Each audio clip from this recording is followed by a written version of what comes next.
My story started when I was 15 years old. I was in Maine. I was 150 pounds heavier than I am now, if you can imagine. I was a big boy, Simmons. And I had this burning desire to be on television. So I started a local access TV show in Maine with my friends. And slowly I just started building it up. I eventually got to a place where I self-syndicated on Fox affiliates, which basically means I bought airtime on Fox affiliates in the Northeast after I had the cast of Will and Grace on the show. I basically started shaking down celebrities and their parents, and eventually got the cast of Will and Grace to say yes to coming on. So that was back when Will and Grace was hot on NBC. It was 2004. I was a senior in high school. Came to New York, was shaken down by some managers and agents, none of whom were able to do anything for me. And I realized I was an entrepreneur. I was a born entrepreneur. So I sort of adopted this screw it, let's do it attitude. And I just started basically learning how to sell and sell thin air.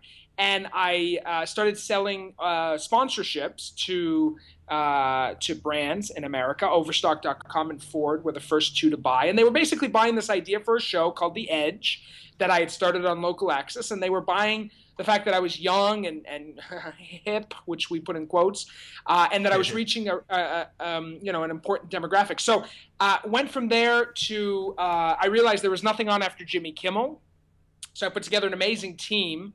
And we put together a social media megastorm called Jake After Jimmy. I want my Jake After Jimmy on ABC.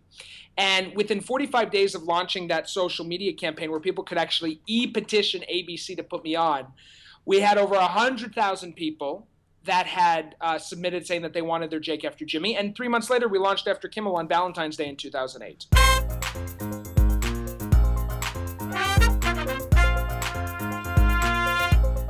So that's where I sort of got the entrepreneurial bug. I see being an entrepreneur really as a chronic disease. It's really like a chronic. You can't actually shake it. Like even if I wanted to, I mean, I went bankrupt at 22, completely $1 million in debt, no problem.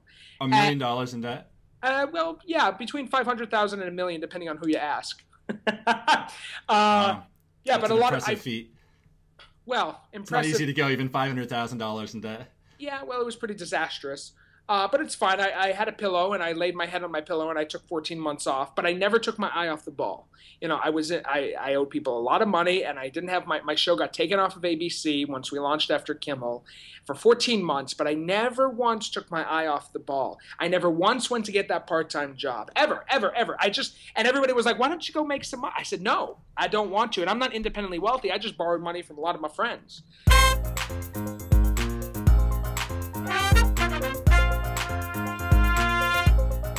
Why do what you do? What do you enjoy most about being an entrepreneur?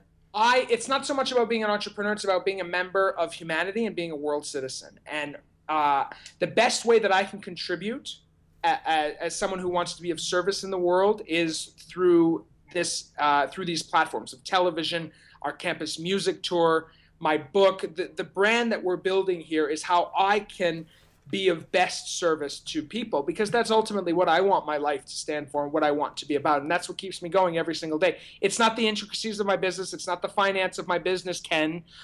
It's literally just wanting to contribute and wanting to contribute in a tangible way. And I've been lucky enough to align my desire to contribute and be of service alongside my calling, which is television and entertaining people and engaging people.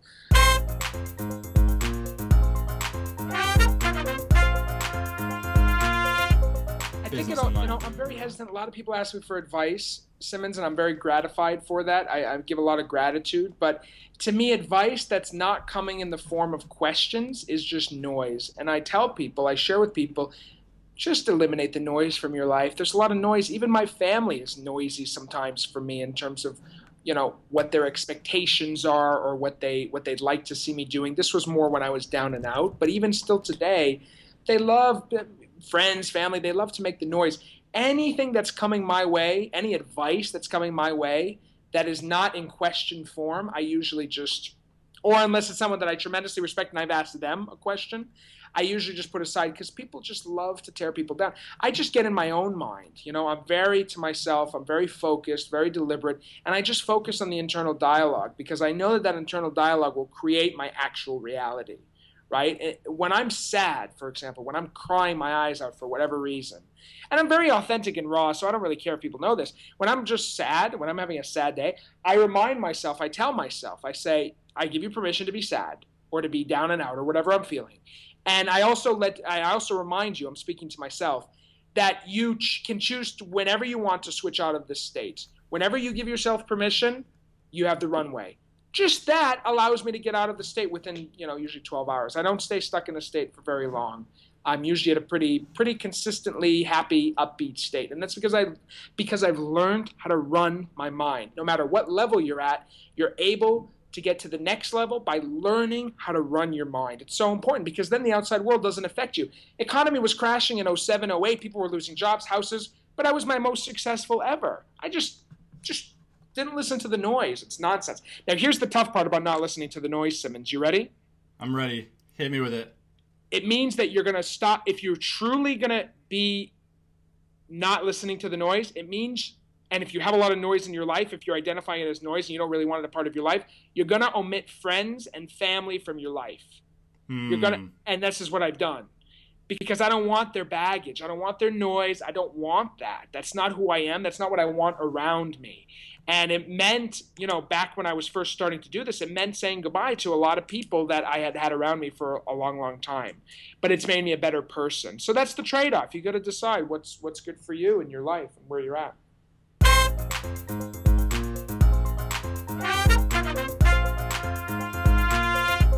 So one interesting thing I think a lot of entrepreneurs have to ask themselves when you're starting, you want to get a co-founder or employee. It's one path is you go for the person who's well known in the industry, has all the perfect resume. You're probably going to pay a lot for that person, but they're the star, quote unquote star. And then you have somebody like Travis who he doesn't have any experience in the industry, but you work really well with him. You have similar values. When building your team, do you go for those star people? It's very interesting. It's a balance. I wrote a blog about this, actually, the difference between specialists and generalists. All the specialists, with the exception of 2 that I've hired, I've either fired or they've quit. The generalists win in my company because at our core, we are an entrepreneurial company. I had a guy, Travis and I decided we didn't want to run the company anymore, and we wanted a CEO to run all of our properties. We brought in a guy, just to give you an idea, he sold his last company for $50 million. Right? 50 million. 50 million, 50 million. Yeah, he's a good friend of Travis's. We brought him in. He like 2 months and he was out. Just couldn't do it. We are not formal. We do not have the formalities of other companies, nor do we claim to be, nor do I want to have that, because that's why I can afford to have trampolines in my office. We had a CFO who was the head of EVP of global investments for Merrill Lynch for many, many years. We brought him in. He could only stand us for 6 months. Now that doesn't mean that we're firing people or not working with people who manage our money. We have amazing business managers. They've been with us for a year. They roll with us. They're entrepreneurial minded. So you can have established people that have that entrepreneurial spirit. The generalists win on my team. That's generally who we keep. We love to get people who are raw and not necessarily of the industry and train them. People come with me. If they take the ride in 3 months, I train them like they've never been trained. They get their equivalent to what would be an MBA in 3 to 6 months. It's boot camp. But we love it like that, and we get to train people who are raw talent into superstars. And I take a tremendous amount of pride. I think Travis does too. We've done that well. We just hired one of our super fans in the Northeast. He was like shaking me down on Facebook. I thought, what is this guy's deal? I asked him for a Skype conversation. I offered him a job. 6 weeks later, he did a 6-week internship free because I wanted to see what his raw talent was. Realized that he was a star, and we offered him a job 6 weeks later. So that's the way we roll. Very, very informal, and that makes people cringe, but I love it.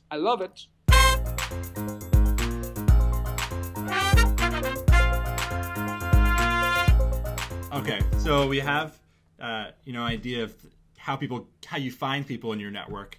Yeah. For the next stage, what's your interviewing process? Do you use a normal interviewing process? Of course not, Simmons. What's wrong with you? Of course not. No, I have Had to people ask. send me stuff. I just want to, like, you send me what you think I want. Don't send me a resume. Don't you dare. I've never hired off a resume. That is so boring. How do I interview? I mean, I'll interview. Usually we just put people to the test. People love to talk about what they can do for me. Oh, people love to call us up and say, well, I can do this, this, and this. And I just say, do it. Do it for 4 weeks. And if you do it for 4 weeks or 6 weeks, then I'll give you a job.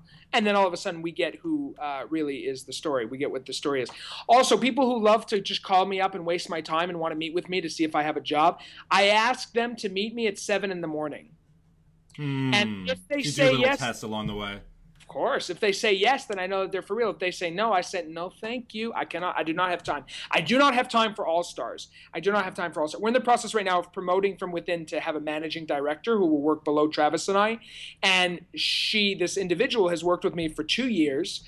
She started out in sales, then went to be my publicist, and now she's going to be managing director. She's top 1% in the country right now for a pharmaceutical sales company as a salesperson. She's a workhorse. She's amazing. And she loves to talk to me about these people that I should be hiring. But I say to her, I cannot talk to these people. I don't believe that there's a certain spirit, there's a certain it factor that I look for in people. And I can't just hire everybody because I'm looking to build an all-star company. I really am. I really am.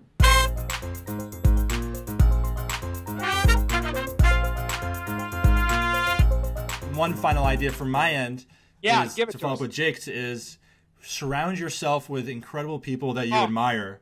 And are- that will change just by being around people that you admire. Your thoughts will be automatically changed. You are the sum of the 5 closest people that you have around you. Now tell me, is that going to make you reconsider who you're around? Maybe it will. It did for me when my friend shared this with me. I thought, who do I hang out with most, and how are they the sum of who I really am? I made some tough decisions when I figured that out. So think about that. That's interesting. There's your life-changing line, Simmons. You got it. Are you happy? That's the clip right there.